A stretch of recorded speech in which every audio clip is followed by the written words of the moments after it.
Bom dia! Hoje nós vamos falar do Wixel e do Fischer. Quem são esses dois? Na verdade, o curso todo até agora a gente se preocupou bastante com essa questão da parte microeconômica, né?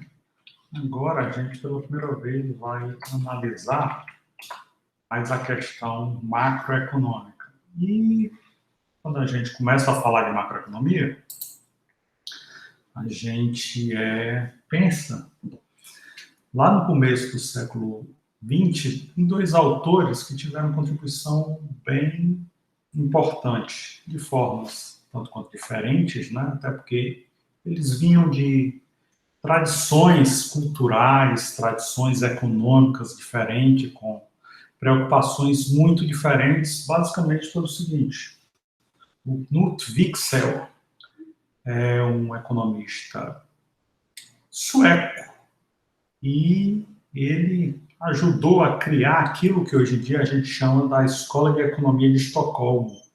É uma escola de economia que enfatiza muito as questões macroeconômicas, é uma escola de economia que está muito preocupada com comércio, muito preocupada com taxa de câmbio, basicamente por uma questão, talvez até de sobrevivência dos suecos, né? Os suecos habitam um país extremamente frio, então as condições climáticas da Suécia limitam bastante a produção agrícola a uma determinada parte do ano. Há pouquíssimas culturas que sobrevivem ao inverno extremamente rigoroso que faz na Escandinávia, né? Uma região do mundo muito fria.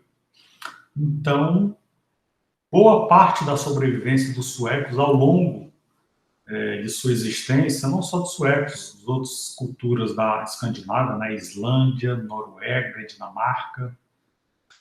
A Finlândia não faz parte da Escandinávia, embora seja ali ao lado, mas também é uma região muito fria. Mas a questão básica é o quê? O que preocupa as pessoas nessa região? Como se proteger do frio, como sobreviver durante o período de inverno e como tentar ver como é que se cria uma economia, um ambiente de prosperidade, um ambiente de riqueza. Então, os economistas suecos sempre estiveram muito debruçados sobre a questão da economia internacional pelo seguinte, porque eles descobriram bem cedo de que a possibilidade da Suécia e das pessoas na região, ali na Escandinávia, prosperarem, tinha que ser através da interação com a Europa, né? Com o resto da Europa. Ou seja, eles viram bem cedo que tinha que transacionar com Rússia, com Alemanha, com Inglaterra, com França, com todos os países ali da Europa, Holanda, Bélgica, porque boa parte dos alimentos, boa parte da sobrevivência dos países escandinavos se devia àquilo que as pessoas plantavam, colhiam ou pescavam em outras regiões, ou caçavam, né, em outras regiões da Europa. Então, os suecos sempre estavam muito preocupados quando o assunto era economia em comércio e também, obviamente, com todas as coisas que podem afetar o comércio, né, como taxa de câmbio, taxa de juros. Então, o Wicksell, junto com outros economistas bem conhecidos, o Bert Wallin, o Gunnar Myrdal e o Linda, eles fundaram aquela que passou a ser conhecida como a Escola de Economia de Estocolmo. E essa Escola de Economia de Estocolmo, Estocolmo é a capital da Suécia, sempre foi uma escola de economia que enfatizou muito as questões de comércio, de taxa de câmbio, de taxa de juros. Então, uma coisa que permeia, né, os países que têm muita diferença entre verão e inverno, tem uma primavera e um outono muito característicos, é essa questão da existência, né? Plantar na primavera, colher no verão, no outono, guardar no outono para sobreviver ao inverno. Então, todo esse ciclo, que é muito claro em países bem distantes da linha do Equador, isso fica cada vez mais marcado quanto mais se distancia da linha do Equador. Então, essa questão do planejamento, o que a gente vai fazer hoje para quando chegar o inverno a gente sobreviver, é uma coisa que norteia muito esse pensamento intertemporal, né? Quem mora no Equador, praticamente um dia é igual ao outro. Eventualmente, as mudanças que a gente sente é uma época de chuva, outra época sem chuva, uma época onde tende a haver secas ou enchentes, uma época onde não há secas ou enchentes, uma época onde tem mais vento, outra época que tem menos vento. Então, assim, as mudanças são pequenas.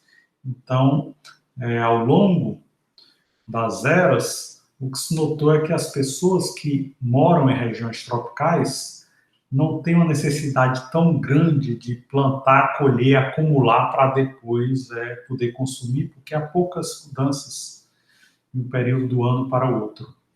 Já pessoas que moram em regiões que têm uma mudança muito clara, muito marcada, né? Esse diferencial, essa diferenciação entre momentos de maior frio, momentos de maior calor. Então, o pensamento intertemporal é muito presente.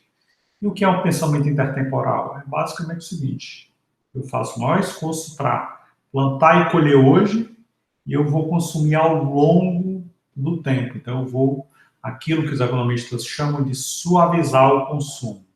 Ou seja, eu não vou, quando eu me deparo com uma fartura muito grande, com uma quantidade muito grande de alimentos disponíveis, eu não vou consumir tudo naquele momento. Eu vou suavizar o meu consumo, vou tentar trabalhar muito, plantar muito, colher muito em determinada parte do ano que é propício esse trabalho, e na parte do ano que não é propício, que é praticamente inviável, eu vou estar consumindo aquilo que eu acumulei antes. Então, a ideia de acumular, poupar e suavizar o consumo é algo muito presente na escola de Estocolmo. Em função disso, os economistas da escola de Estocolmo passaram a pensar, Wicksell principalmente, né, sobre essa questão da taxa de juros. O que seria a taxa de juros? A taxa de juros é exatamente aquela variável que vai me dizer, quanto daquilo que eu acumulei e poupei, eu devo guardar para mais adiante, né? Se eu resolvo consumir tudo agora, quando chegar num momento em que eu não poderei mais trabalhar para plantar e colher, e aí, o que é que vai acontecer? Outra pessoa que conseguiu poupar vai ter que fazer uma transferência para mim. E qual é o custo dessa transferência? É aí que o Wicksell pensa nesse termo da taxa natural de juros, né? Ou seja, a taxa natural de juros vai ser exatamente aquilo que vai intermediar a troca entre as pessoas que conseguiram poupar e acumular e as pessoas que não conseguiram poupar, não acumularam, né? Quando chegar a época mais difícil, onde não é possível trabalhar para consumir, a pessoa tem que consumir aquilo que foi acumulado anteriormente. Então, o Wicksell pensou basicamente o seguinte: existe uma taxa de juros que ele chama taxa de juros bancária e existe a taxa de juros natural. A taxa de juros natural ele chama de J, a taxa de juros bancária ele chama TXB. O que seria a taxa de juros bancária? A taxa de juros bancária se refere a essa capacidade que os bancos têm de criar crédito. O Banco Central ele imprime a moeda, mas os bancos comerciais eles podem criar moeda também. Como é que eles fazem isso? Se a pessoa põe lá R$1.000 no banco, na conta está dizendo um crédito, você tem um crédito de R$1.000 no banco. Só que não necessariamente a pessoa vai usar todo esse crédito imediatamente, né? Vai deixar lá no banco 1, 2, 3 meses e durante esse período o banco pensa o quê?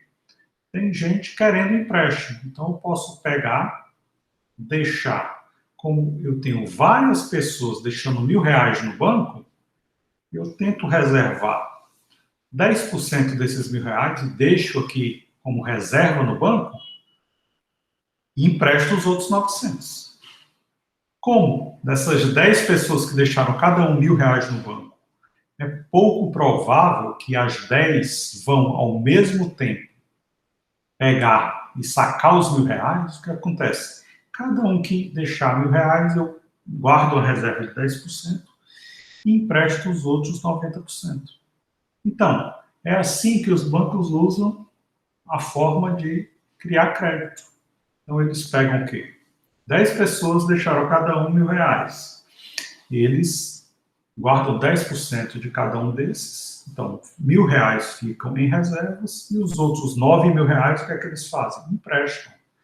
Então, que esses R$ 9.000 que estão sendo emprestados a outras pessoas, o que acontece? As outras pessoas não sacam o crédito imediatamente. Elas pegam o crédito e vão ver os seus fornecedores, vão ver o que vão comprar, e durante algum tempo, esses R$ 9.000 que foram dados em empréstimos ficam durante um tempo no banco. Aí o banco faz o quê?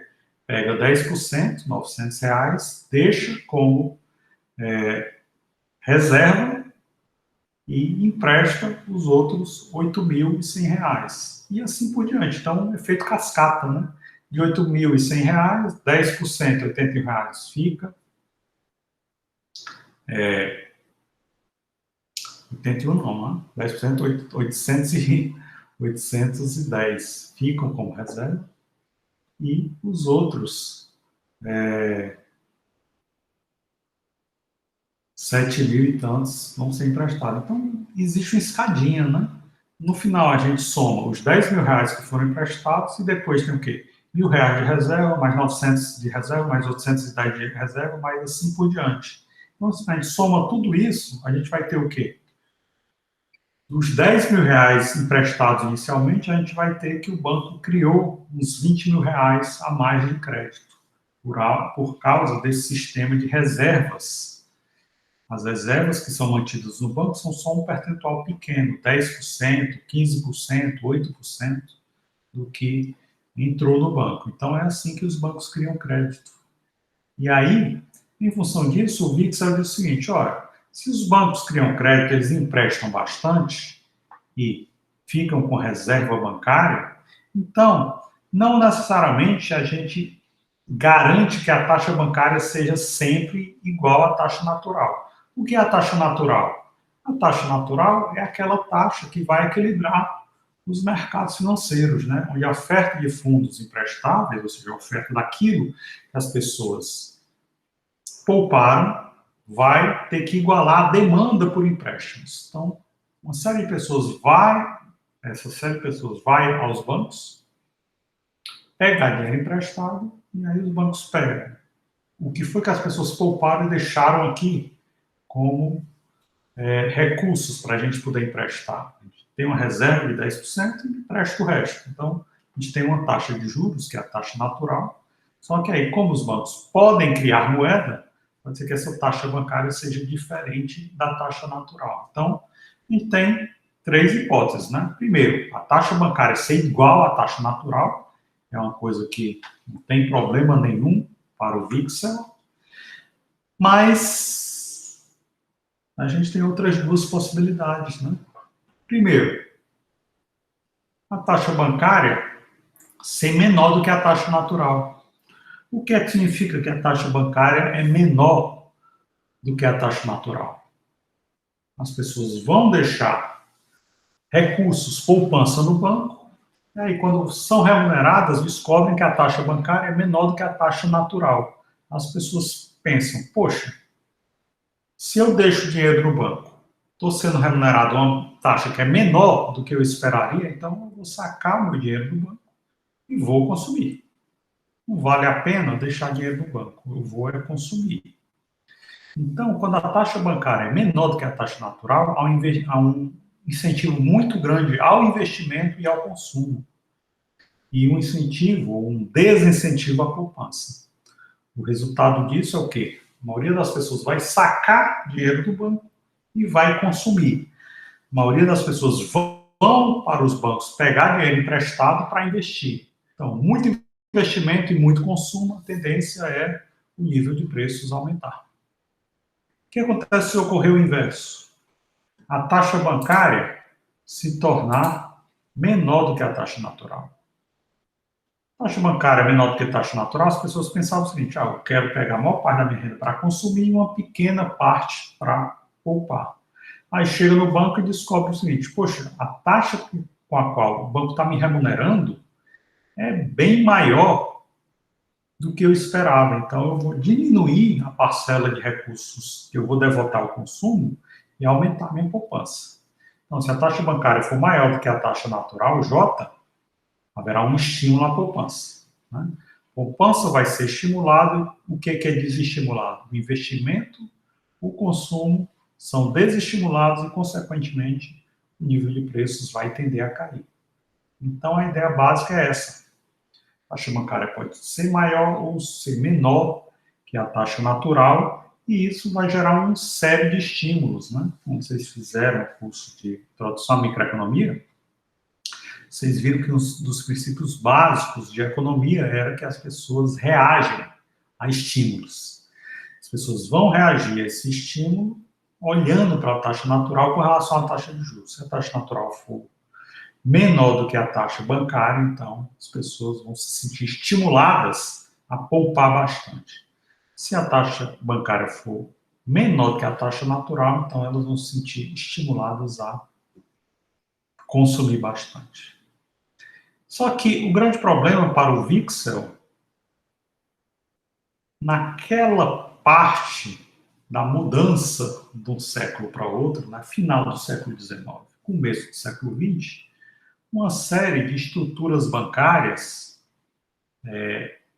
os bancos estavam crescendo, estava havendo desenvolvimento, havia uma era de globalização, onde os bancos financiavam empreendimentos no mundo inteiro, mas aí, no começo do século XX, economistas como o Wixel começaram a ficar muito preocupados com a instabilidade. Eles viram, olha, os bancos podem criar crédito. Eles criam crédito, aí incentivam investimentos no mundo inteiro, incentivam empresas a criar empreendimentos do outro lado do oceano. O Império Britânico, então, era a época em que se falava que o Império Britânico o sol não se põe no Império Britânico, né, porque em algum lugar do mundo tem sol brilhando sobre alguma posse do Império Britânico. Então, a ideia é o quê?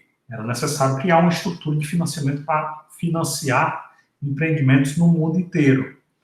E aí, em função disso, começaram a surgir na Europa uma série de ideias dizendo o seguinte: olha, a gente tem que criar dentro da estrutura financeira aquele que seria o emprestador em última instância. Então, já existia o Banco da Inglaterra, que foi fundado no século XVII, 1600 e tanto, só que esse banco na Inglaterra ele não tinha as funções que hoje nós atribuímos ao Banco Central. Né?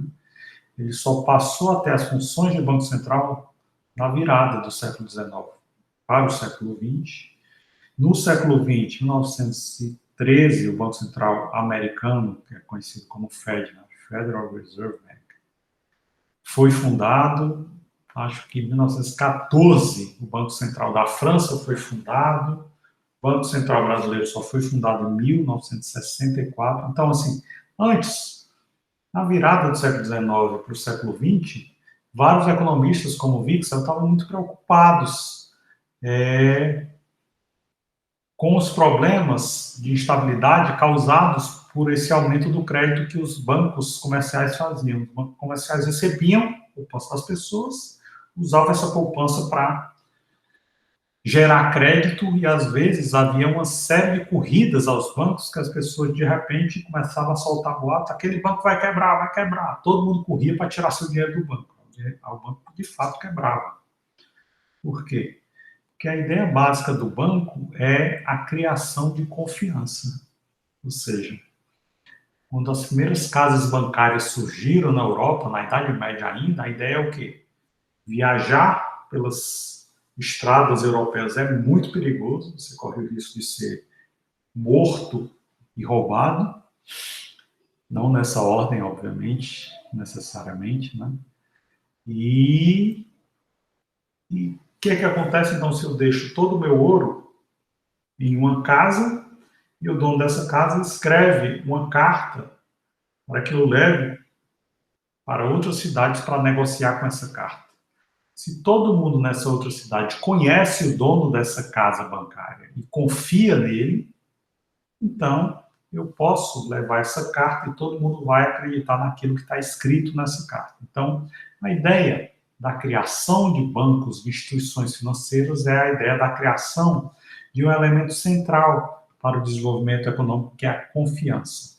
Sem confiança, não é possível ter instrumentos financeiros sofisticados, não é possível ter desenvolvimento econômico. Então, o grande problema que Wixel pensou é o seguinte: e essas instabilidades do sistema bancário que ocorrem quando há um aumento do crédito? Como é que a gente lida com isso? A confiança do sistema bancário é essencial. Sem confiança, a economia pode ser destruída. A gente teve recentemente, em 2008, 2009, uma grande crise bancária. Na Inglaterra, por mais de 150 anos, não havia uma corrida aos bancos, as pessoas correndo para sacar dinheiro, e ocorreu nesse período, 2008, 2009. Então, assim, qual é o problema? Confiança. Tentar criar uma credibilidade e fazer com que essa credibilidade seja posta a qualquer tipo de prova, né? E aí eu vi que o senhor pensou, como é que a gente cria uma credibilidade? Então, a gente tem que criar um banco que vai ser o banco de todos os bancos. E aí, no começo do século XX, bancos centrais começaram a ser criados em todos os países do mundo. E o objetivo do Banco Central é o quê?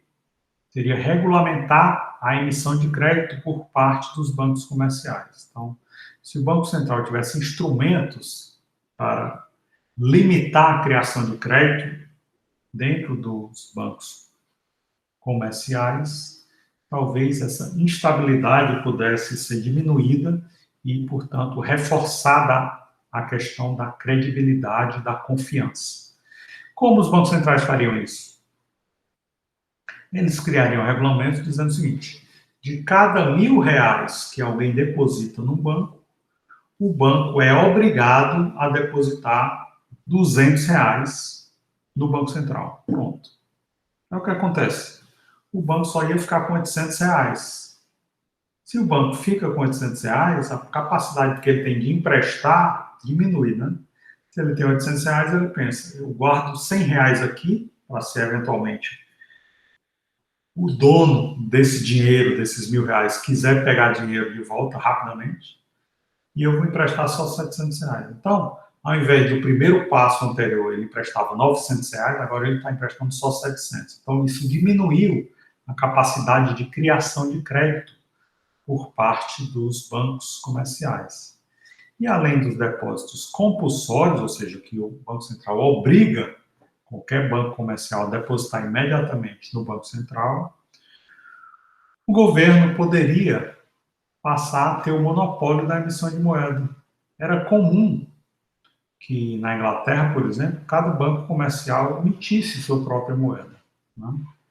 E aí a grande questão era, se cada banco comercial emite sua própria moeda, eles podem criar crédito.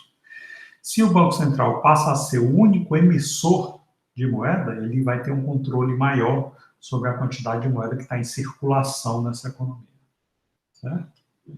Assim, antes na Inglaterra existia uma nota de £1 impressa pelo Central Bank of Scotland, por exemplo. Central Bank, não, Royal Bank of Scotland. Então, o Banco da Escócia emitia suas notas. O Barclays emitia suas notas. O ING emitia suas notas. Ou seja, cada banco comercial emitia suas notas de £1. Então, a ideia é como controlar a emissão total de notas. Então, o Wixel, ele propôs isso. Não, vai ser o Banco Central que vai ser criado e ele é que vai ser a entidade que vai ter o monopólio. Só ele é que vai ter o direito de emitir notas e moedas. Bem, então a ideia disso, de criar bancos centrais, ocorreu porque eu vi que você dizia, olha, o que causa as recessões são essas instabilidades econômicas. E toda instabilidade econômica tem uma causa monetária. O que é essa causa monetária? É exatamente essa questão. Onde estabelecer a taxa bancária, acima ou abaixo da taxa de juros. Os bancos, então, têm que estabelecer uma taxa bancária que seja igual à taxa de juros. Se eles errarem para cima ou para baixo, eles vão estar cometendo um erro que vai gerar uma flutuação econômica, vai gerar uma instabilidade na econômica. Então, como impedir as taxas bancárias de serem acima ou abaixo? A grande questão é, se os bancos emitiam suas próprias moedas, como é que as pessoas acreditavam naquela moeda emitida por aquele banco? Basicamente era porque os bancos tinham um tipo de lastro. O que é um lastro? Lastro é uma palavra que vem muito da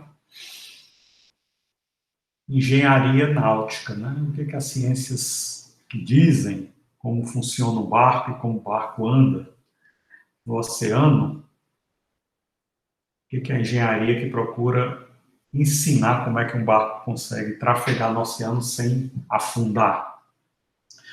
O que os especialistas dizem é que quando o mar está revolto demais, talvez seja uma boa tentar lastrear o barco. O que é lastrear o barco? Aquela âncora monstruosa, super pesada, e aí o capitão do barco manda içar, né? Içar não, acho que o verbo é outro. Manda soltar a âncora para ancorar o barco. O que é ancorar o barco? Essa âncora vai para o fundo do oceano, lá no fundo do oceano ela fica com um peso enorme, e aí aquele peso enorme no fundo do oceano faz com que, por mais que o mar esteja muito revolto e balance o barco está lastreado ao fundo do oceano. Então ele está ligado ao fundo do oceano e a âncora fica segurando o barco, para que as tempestades não fiquem jogando o barco de um lado para o outro, nem virem o barco. Então, a ideia básica é o quê? Lastrear o barco ao fundo do oceano faz com que o barco, por mais que se mexa para um lado para o outro, ele tenha um vínculo, uma coisa que vai segurar o barco. Então, a mesma coisa ocorria com relação às moedas, né? Até então, as moedas tinham um lastro. Qual era o lastro, geralmente? Era o ouro, a prata. Então, o chamado padrão ouro é a ideia de lastrear, vincular a emissão de moeda ao ouro. Então, os bancos só vão emitir uma determinada quantidade de moeda equivalente à quantidade de ouro que eles têm guardados. Se, de repente, a quantidade de ouro guardada é muito limitada, então a emissão de moeda que eles fazem é limitada a essa quantidade pequena de ouro. E aí muitas pessoas vêm guardar o ouro naquele banco. Agora o banco pode emitir mais moeda.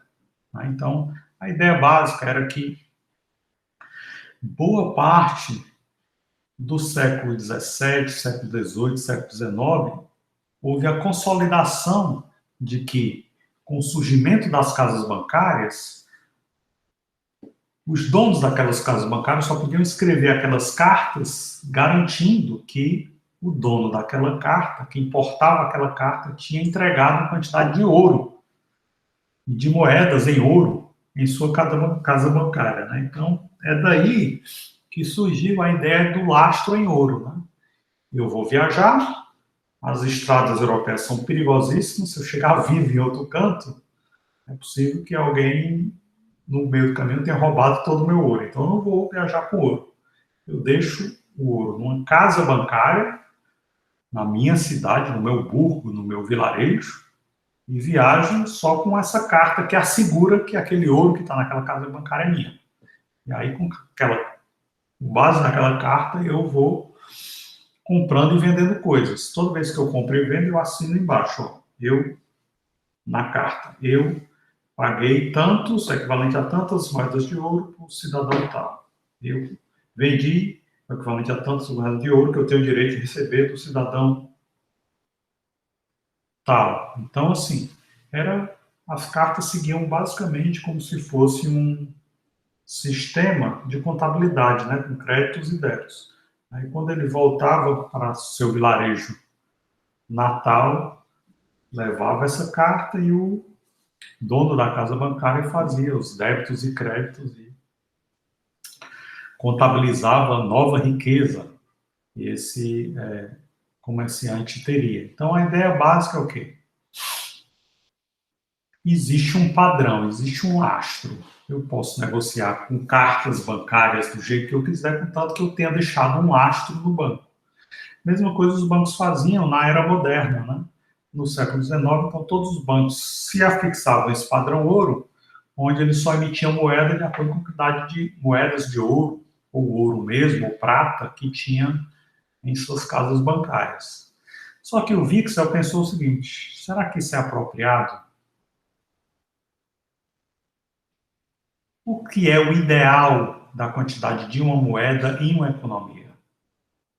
E aí, em tempos muito anteriores a isso, havia dois economistas, na verdade eles nem eram economistas, porque nem a economia existia na época como ciência, eram mais filósofos, né? O John Locke e o David Hume. John Locke inglês, David Hume escocês, eles criaram alguma coisa que mais tarde vai ser chamada de isso aqui, né? Teoria quantitativa da moeda. O que é a teoria quantitativa da moeda? O John Locke e o David Hume disseram o seguinte: olha, moeda é necessário na economia para fazer com que tudo funcione muito bem. Se as pessoas tiverem uma economia de escambo, trocar coisas por coisas não é um negócio muito legal, né? Eu quero comprar sapatos, mas eu fabrico pão.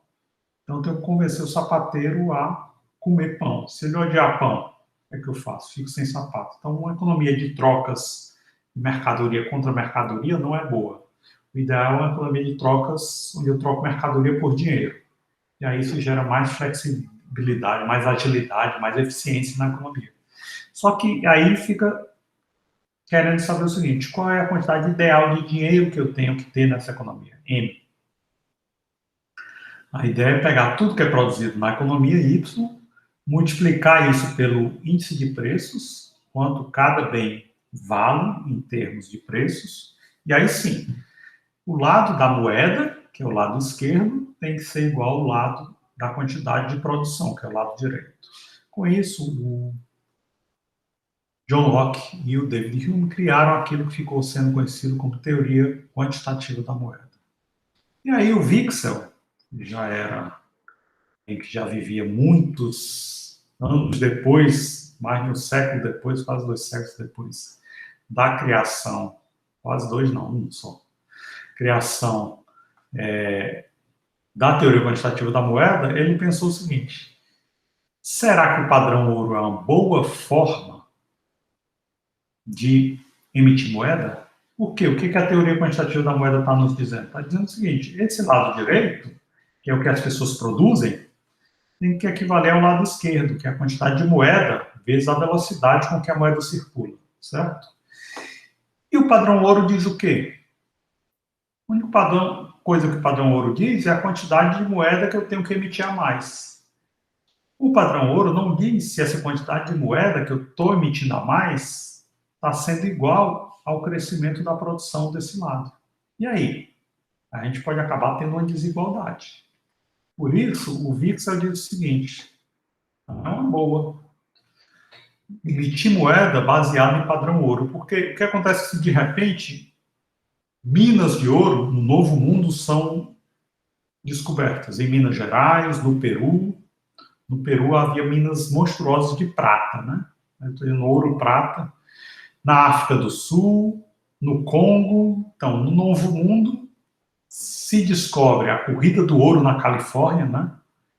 E aí se descobre muito ouro, e aí as potências europeias trazem todo esse ouro para a Espanha, para Portugal, para a Inglaterra. É o que acontece. Espanha, Portugal e Inglaterra continuam produzindo mais ou menos a mesma quantidade de bens e serviços, só que aí começam a ser inundados por ouro. Se tiver ouro demais entrando na Espanha, em Portugal, na Inglaterra, o que acontece? Se os bancos centrais, se os bancos comerciais forem emitir a quantidade de ouro que estiver entrando, significa muita emissão de moeda, a quantidade de produtos mais ou menos a mesma, o que vai acontecer? O sistema de preços vai disparar. É por isso que na época dos grandes descobrimentos, Portugal e Espanha se depararam com inflações enormes, porque traziam quantidade de ouro e prata das Américas, aquela quantidade enorme de ouro e prata, imprimiam papel moeda de acordo com a quantidade de ouro e prata, e aí pronto. Como a produção não tinha aumentado significativamente, o nível de preço explodia. E aí Wixel, olhando para isso, diz o seguinte: não, o padrão ouro não é um bom padrão para se imprimir moeda. Por quê? Porque dependendo se a quantidade de ouro que estiver chegando no nosso país for maior ou menor do que a nossa produção local, ou a gente vai se deparar com deflação ou com inflação. Né? Portugal e Espanha se depararam com inflação muito grande, porque a quantidade de ouro que chegava era grande demais. Então, o que o Wixel propôs como alternativa? Ele diz o seguinte: a gente não deve ter uma taxa fixa de emissão de moeda com relação ao ouro. Se a gente estiver sendo inundado demais de ouro, a gente deve mudar. Se eu tiver, por exemplo, uma taxa de imprimir uma nota de libra para cada onça de ouro, onça troy de ouro, se estiver sendo invadido de ouro, talvez a gente possa emitir uma nota de libra a cada 2 onças ou 3 onças de ouro. Então, a gente deve mudar essa taxa de impressão de moeda com relação à quantidade de ouro para não se deparar com a hiperinflação. E o ideal é o quê? O ideal é que pode ser que um país esteja produzindo muito, outro esteja produzindo pouco, mas o que esteja produzindo pouco receba muito ouro. Ele vai imprimir muita moeda. E se o país que esteja aumentando muito a sua produção local não estiver recebendo muito ouro, ele vai acabar tendo deflação. Então, um tem deflação, outro tem inflação.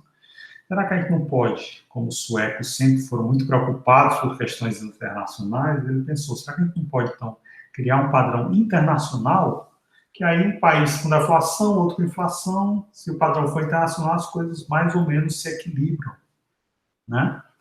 Só que para fazer isso, o que acontece? A gente teria que impedir o país que está recebendo muita quantidade de ouro de aproveitar essa quantidade de ouro para aumentar seu padrão de oferta monetária. Né? Então, esse é o grande problema. Será que os países aceitariam isso? E dentro de um país, será que os bancos se sentiriam disciplinados a não emitir muito mais crédito quando entrasse ouro em seus cofres? Então, a ideia é: os bancos se sentem muito tentados a emitir crédito. Eles se sentem extremamente tentados a emitir crédito, mesmo que não tenha ouro entrando nos seus cofres, né? Ou seja, crédito sem lastro. E aí a questão é, se tivesse muito ouro entrando, será que a sociedade deveria aceitar que os bancos emitissem esse crédito adicional, dado que não está tendo produção adicional? É por isso que o Wixel começou a pensar no conceito de poupança forçada. O que seria poupança forçada? Quando está havendo uma recessão, para que essa recessão não se transforme numa grande depressão, o investimento pode ser feito com crédito que foi criado sem lastro. Ou seja, a ideia é: o que acontece quando é feito investimento sem poupança, sem ter havido um aumento de poupança anterior? É feito investimento, as empresas compram máquinas, equipamentos, contratam trabalhadores. Se não houver lastro, a tendência é o quê? Haver um aumento dos preços dos bens e serviços. O que é esse aumento dos preços dos bens e serviços? Esse aumento dos preços dos bens e serviços é o seguinte: o que acontece se você pega uma nota de R$100 hoje, no lugar de você consumir, você guarda. O que é que essa nota vai comprar daqui a um ano? Vai comprar menos, né? Seu poder de compra perdeu. R$100 perderam o poder de compra. Você perdeu o poder de compra. Ano que vem, essa nota de R$100 só vai comprar o equivalente ao que eu compro hoje com R$ 95, R$ 92, R$ 98. Quer dizer, a minha nota de R$ 100 ano que vem vai comprar muito menos coisas do que compra hoje. Então, isso significa o quê? Foi isso que o Wixel chamou de efeito renda negativo, ou poupança forçada. O que é poupança forçada? É o governo produzir inflação de forma que há uma transferência de recursos da sociedade como um todo para o governo. Como essa transferência de recursos é via aumento de preços.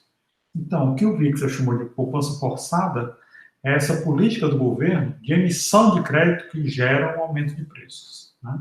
Porque esse crédito é um crédito sem lastro. O que seria um crédito com lastro? A poupança está aumentando, os bancos aumentam o crédito, normal. Crédito com lastro. Mas o que seria um crédito sem lastro? Seria o aumento de crédito sem que houvesse um aumento de poupança.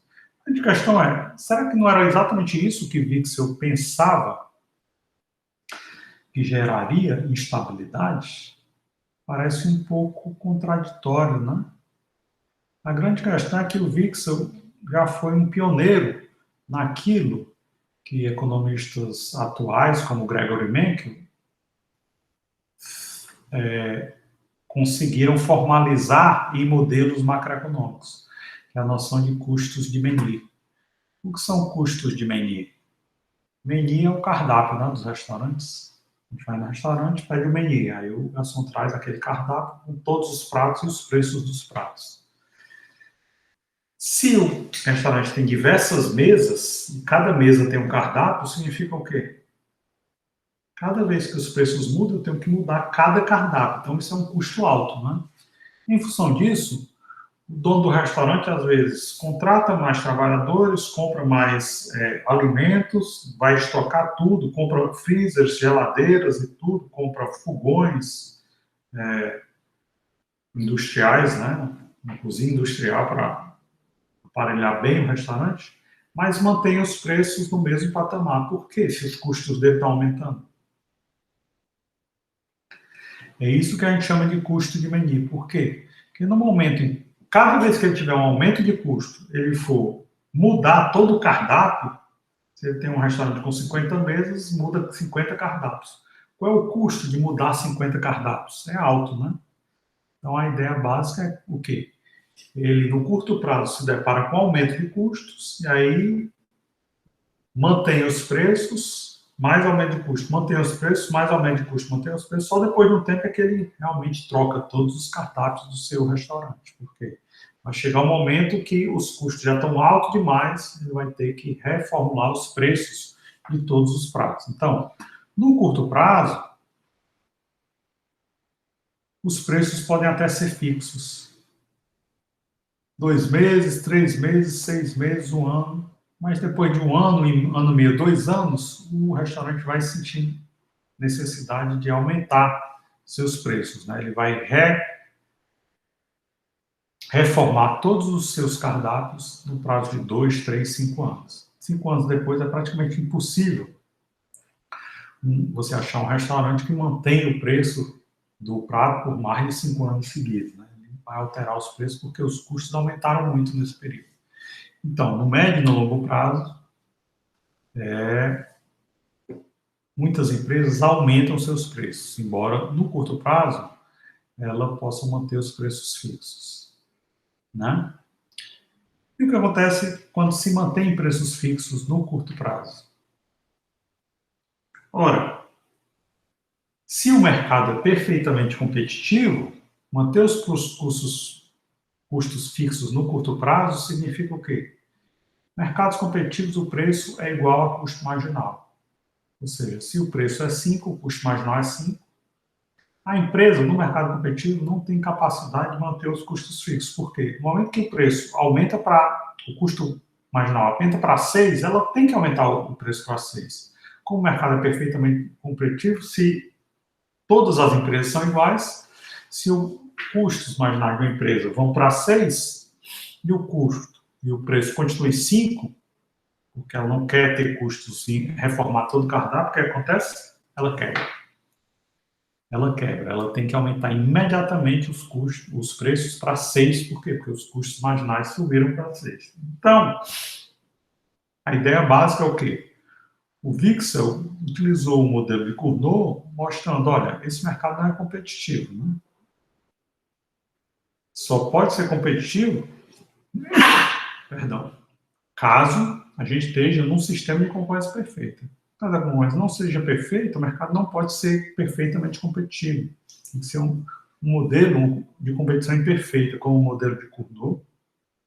E aí, no modelo de Cournot, as empresas tendem a produzir menos do que toda a demanda do mercado, né? Quando há variação nos custos marginais, elas mudam seus preços de forma a ter como acompanhar essas variações de custos marginais. Então, a ideia é, como o mercado não é competitivo, os preços praticados serão maiores do que o preço de equilíbrio no sistema de concorrência perfeita. Certo? Essas foram as visões do Vixel, que é um economista sueco muito importante para a economia no começo do século XX.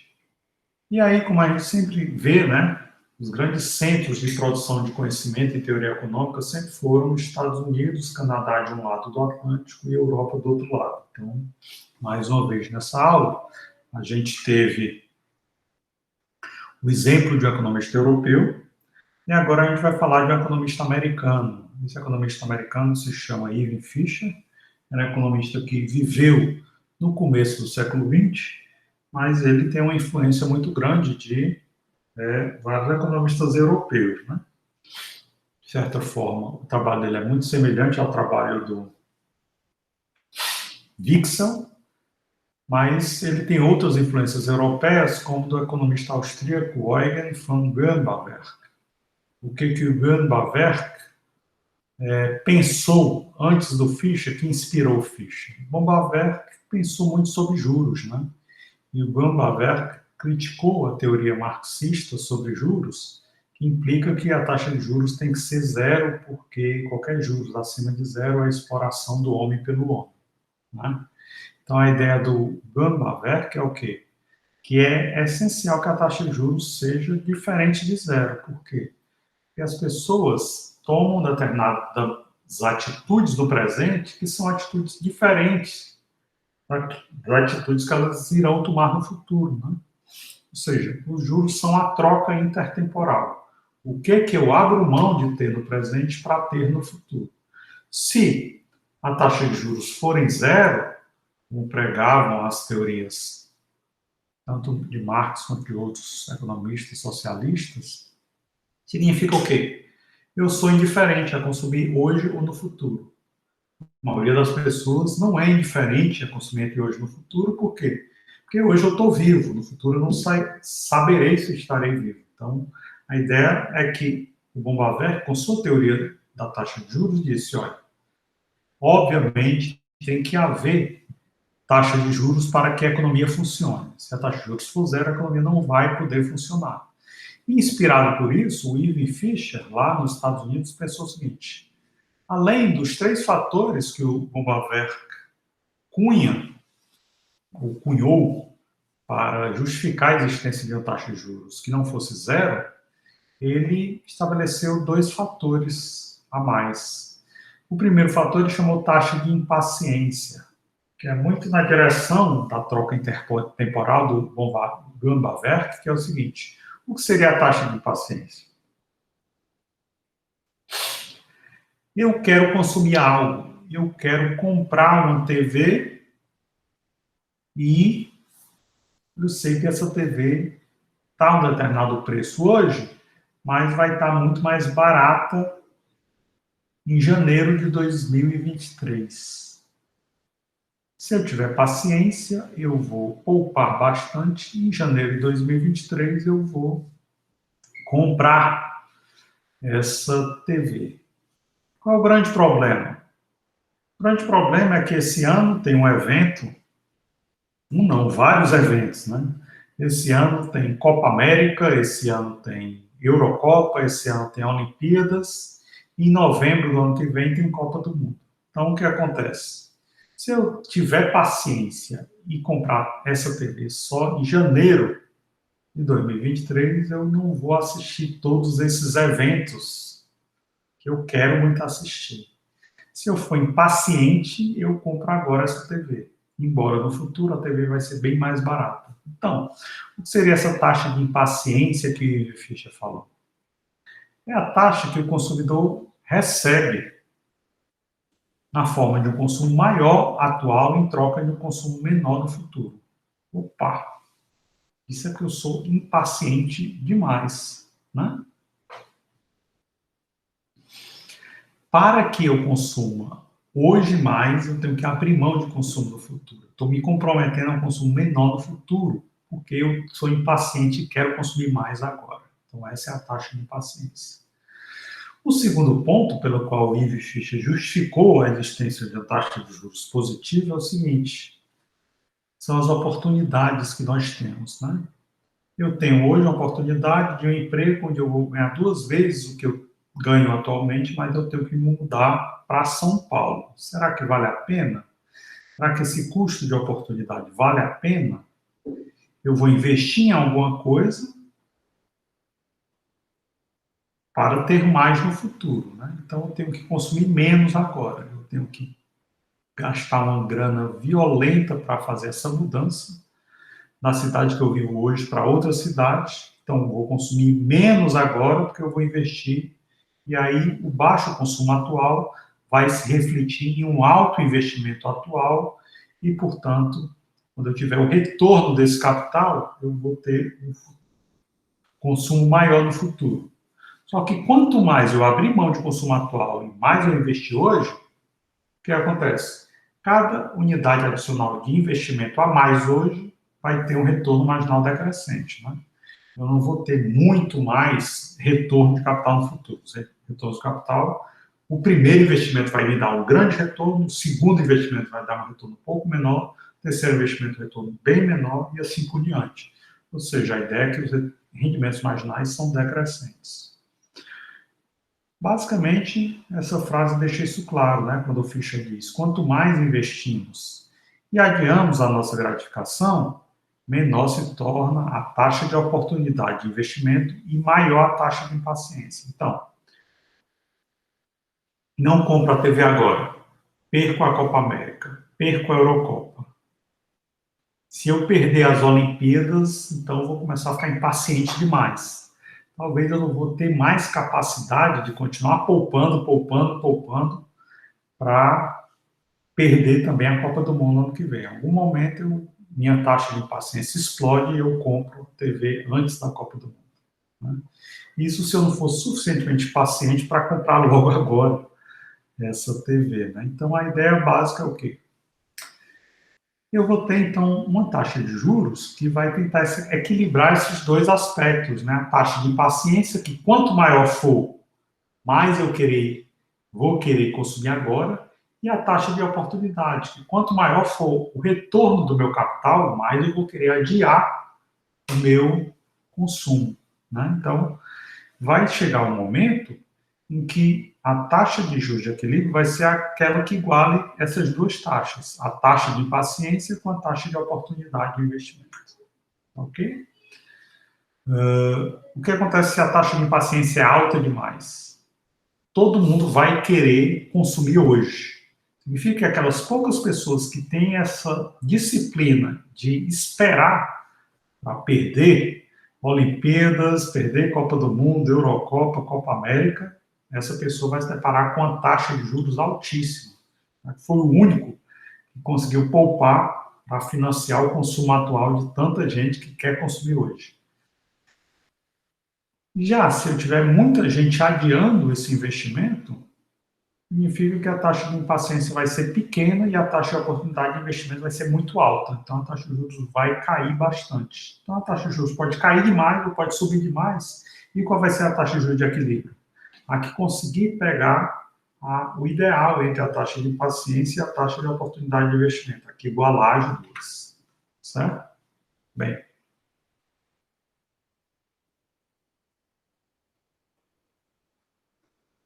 Entretanto, o Irving Fisher, ele não só era um professor da universidade, não lembro se era de Princeton ou de Yale, nos Estados Unidos, que fica ali em Nova Jersey, né, próximo de Nova York, na região do Oceano Atlântico, Atlântico Norte, nos Estados Unidos, e ele tinha uma corretora e pagava seus funcionários, né? Só que ele começou a descobrir um negócio pitoresco. Ele disse para os funcionários o seguinte: olha, eu quero medir a produtividade de vocês e aí todo ano eu vou aumentar o salário de vocês de acordo com a produtividade. Se tiver inflação, eu pago mais para compensar a perda de poder de compra de vocês. Mas se tiver deflação, eu pago menos porque vocês aumentaram já naturalmente o poder de compra com a deflação. E aí, de forma a igualar, né? Se tem inflação, ele aumenta o salário nominal para manter o poder de compra igual. Se tem deflação, ele diminui o salário nominal para manter o poder de compra igual. Só que ele começou completamente racional esse raciocínio, só que ele começou a ver um negócio esquisito demais. Quando tinha inflação em um ano e os funcionários perdiam o poder de compra, aí no ano seguinte ele aumentava o salário e os funcionários ficaram felicíssimos, mortos de satisfeito. Quando tinha deflação em um ano e os funcionários ganhavam poder de compra, aí no ano seguinte ele diminuía o salário nominal para manter o poder de compra e os funcionários ficavam irados, muito tristes, decepcionados.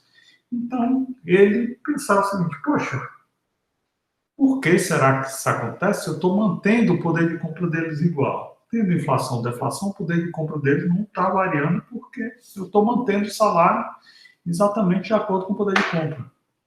Então, essa sacada fez com que ele pensasse o seguinte: a maioria das pessoas, quando olha para a economia, elas só conseguem ver esse Nzinho aqui. O que é esse Nzinho? Esse Nzinho é a taxa de juros nominal. Qual é a taxa de juros da economia hoje? A gente vai lá para a taxa Selic e vê que é 3,5%. Ok, perfeito, maravilha. Só que essa é a taxa de juros básica da economia, 3,5%. O que é isso? Isso diz o seguinte: se a taxa de inflação estiver em 5% ao ano, então eu tenho que descontar essa taxa de juros de 3,5% da taxa de inflação de 5%. Qual é a minha taxa de juros real? É negativa, né? É aproximadamente menos 1,5%. Por quê? Porque a taxa de juros nominal é maior do que a inflação. E o que acontece se a taxa de juros nominal subir para 6% e a inflação se mantiver em 5%? Aí a taxa de juros real vai deixar de ser negativa e vai se tornar positiva. Uma coisa em torno de 1%. Então, o Fischer criou essa equação, que ficou conhecida, obviamente, pelo nome dele, a equação de Fischer. O que a equação de Fischer nos diz? Nos diz que a taxa real de juros, que é aquela que a gente não vê, é igual à taxa nominal, que é aquela que a gente vê, dividido pela taxa de inflação. Então, a gente tem que saber qual é a taxa real, dividindo a taxa nominal pela taxa de inflação. É a mesma coisa com o salário. Como é que eu sei qual é o poder de compra do meu salário? É uma coisa que a gente não vê, a gente tem que calcular. A gente pega o salário nominal e divide pela variação dos preços da economia, né? É assim que a gente tem como calcular o poder real de compra do nosso salário. E aí, ele criou essa equação de Fischer e também ficou a partir dessa criação dessa equação que foi identificado o chamado efeito Fischer. O que é efeito Fischer?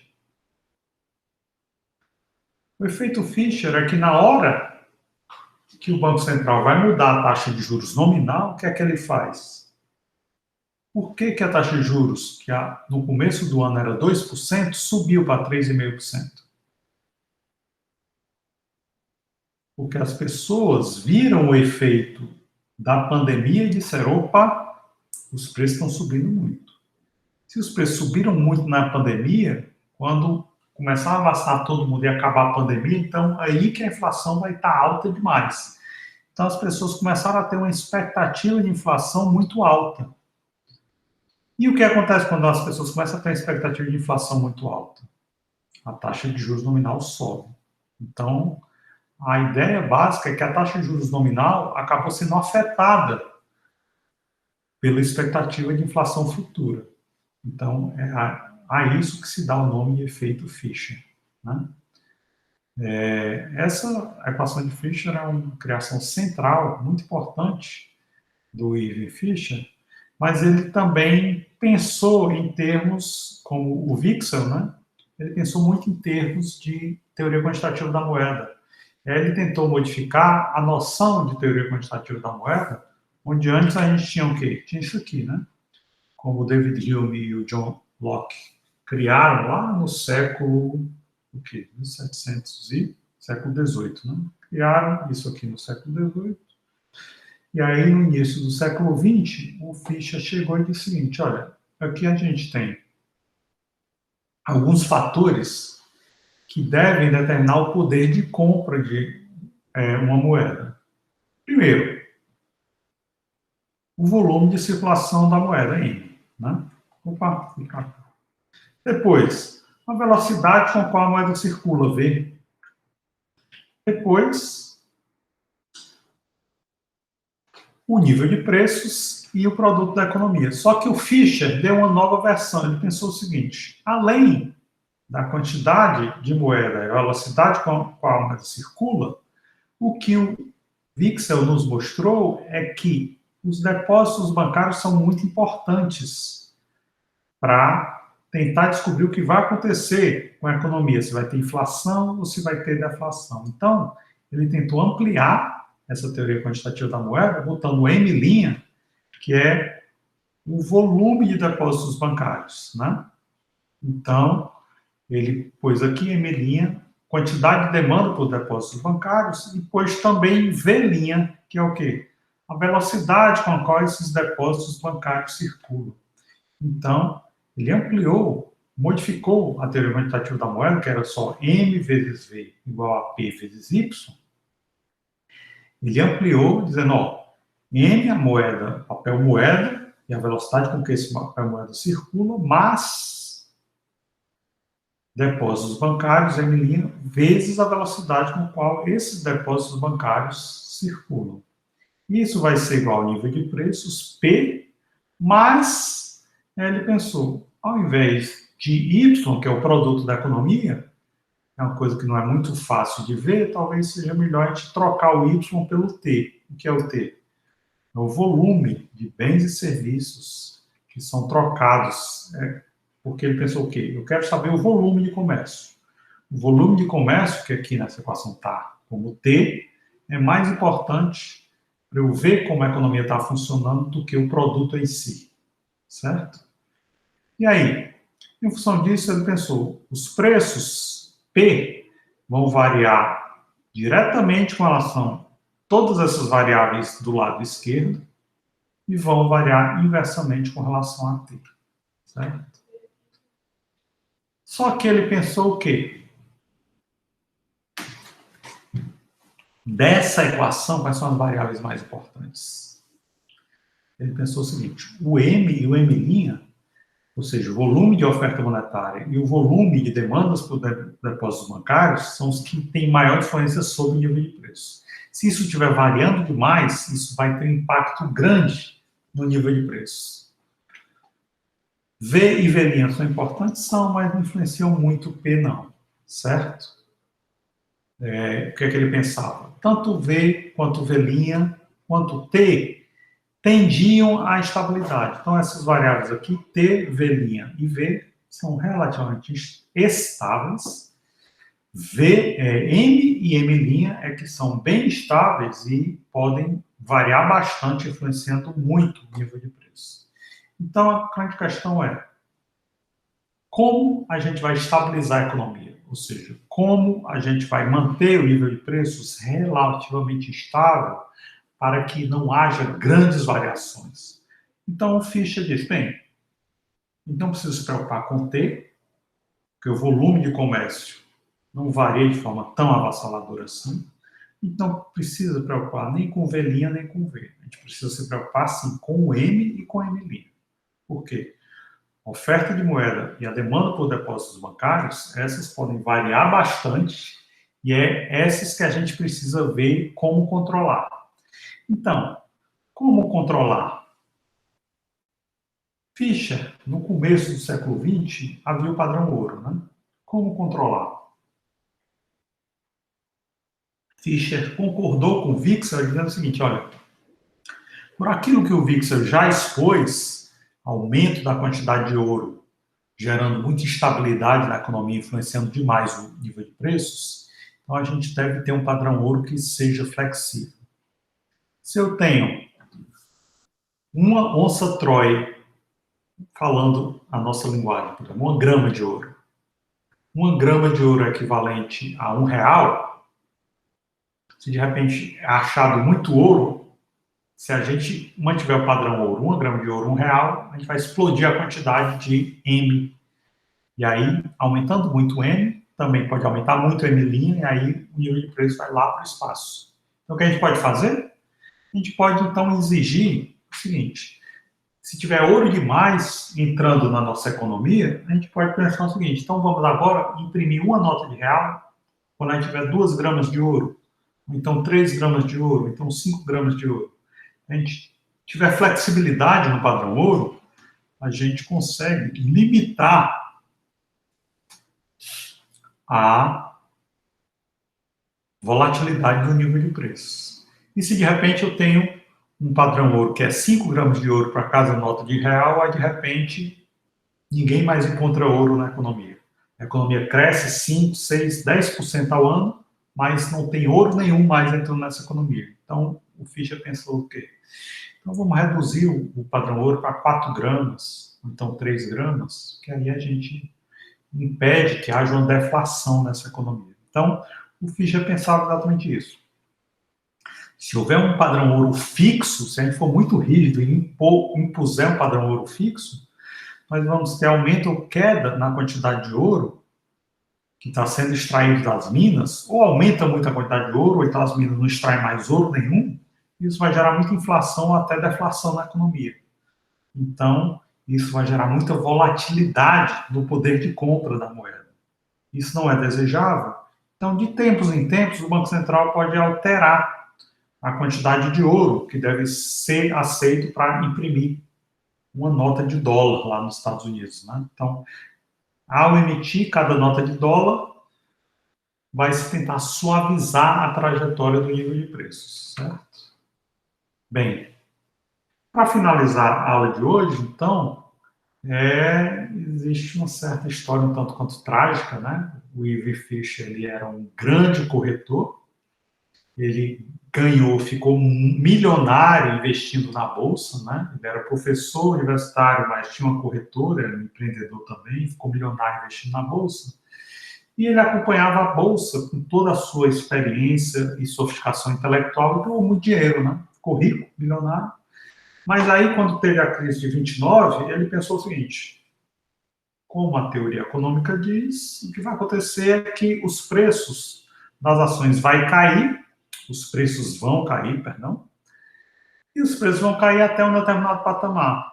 Quando chegar um momento, as empresas estão quebrando, muita gente demitida, muita gente perdendo fortuna na bolsa, mas vai chegar um momento que o preço das ações vai ficar barato demais.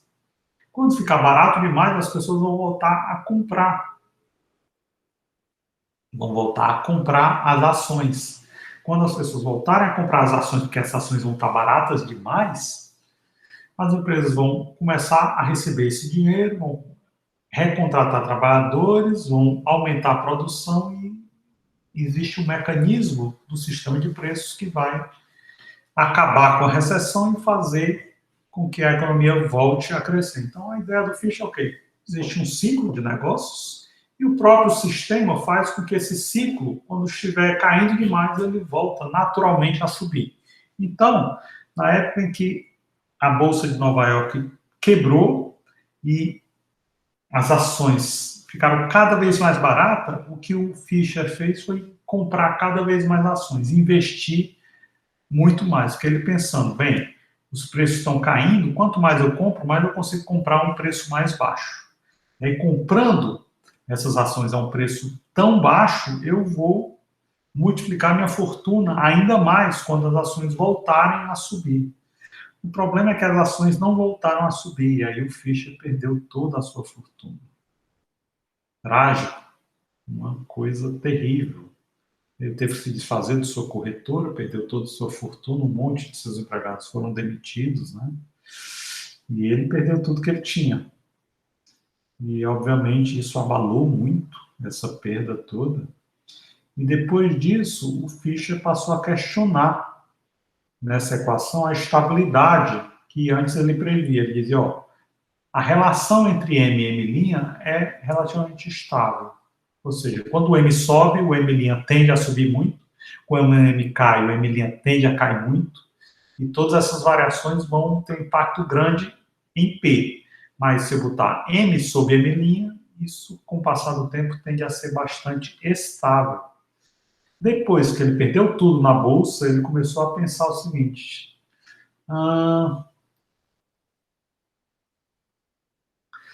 talvez as pessoas se deparem com problemas de fluxo de caixa, e essa variação no fluxo de caixa, ou seja, eu começo a ter muito mais dívidas do que renda, ou em algum momento eu tenho muito mais renda e posso pagar minhas dívidas. Então, essas variações do fluxo de caixa que as pessoas têm, pessoas e empresas, né, talvez sejam bem mais importantes para influenciar P do que M e M' diretamente, né?